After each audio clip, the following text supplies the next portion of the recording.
Viewers, Pawan কল্যাণের নতুন cinema they call him OG Sujeeth পরিচালিত সিনেমাটি 25 সেপ্টেম্বর ভারতের প্রেক্ষাগৃহে মুক্তি পায়।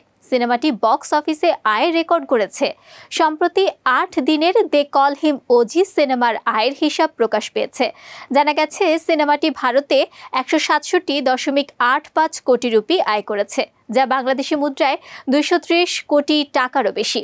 সো ভিউয়ার্স, এবার দেখে নেব আজকের শোবিজ এক্সট্রা স্টোরি। మీ టాటూకి అర్థం ఏంటి?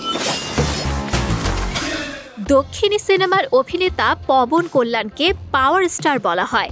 তার নতুন cinema they call him OG মুক্তির 8 দিনে বক্স অফিসে ঝড় তুলেছে। সিনেমায় পবন কল্যাণ ছাড়াও অভিনয় করেছেন ইমরান হাশমি, প্রিয়াঙ্কা অরুল মোহন, প্রকাশ রাজ, অর্জুন দাস ও শ্রিয়া রেড্ডি। স্যাকনিল্ক গত 8 দিনের দে কল হিম ওজি সিনেমার আয়ের হিসাব প্রকাশ করেছে।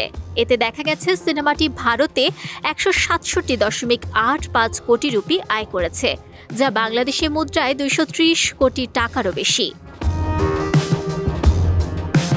সিনেমাটি মুক্তির দিনে আয় করে 63 কোটি 75 লাখ রুপি। দ্বিতীয় দিনের আয় 18 কোটি 75 লাখ রুপি।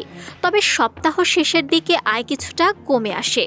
ষষ্ঠ দিনে 5 কোটি 88 লাখ রুপি, সপ্তম দিনে 6 কোটি 75 লাখ রুপি, অষ্টম দিনে 6 কোটি 21 লাখ রুপি আয় করেছে সিনেমাটি। এতে প্রথমবার তেলেগু সিনেমায় অভিনয় করা ইমরান হাশমি 5 কোটি রুপি পারিশ্রমিক নিয়েছেন। সো ভিউয়ার্স, চাইলে সময় নিয়ে দেখে ফেলতে পারেন ছবিটি।